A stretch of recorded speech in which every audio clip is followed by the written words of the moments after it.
subscribe to Placeit, you simply go to placeit.net and click on the Get Unlimited Downloads button that is located on the top right of your screen.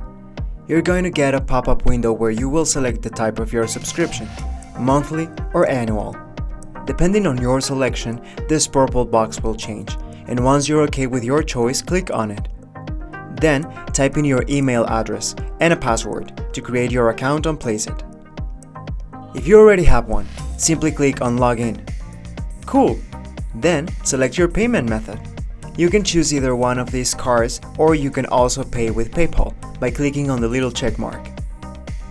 At Placeit, you can mouse over the category that you're interested in to reveal subcategories.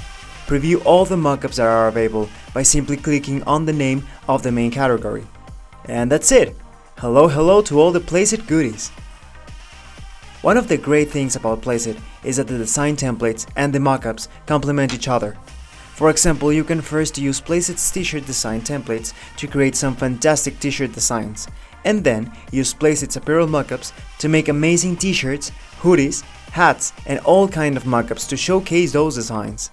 Every day, Placeit's library is being updated with new mockups, new design templates, everything you need to promote your brand, your app, your store, or your business in an easy and professional way. So, if you haven't already, what are you waiting for? Placeit's unlimited subscription is quite possible the last subscription you'll ever need.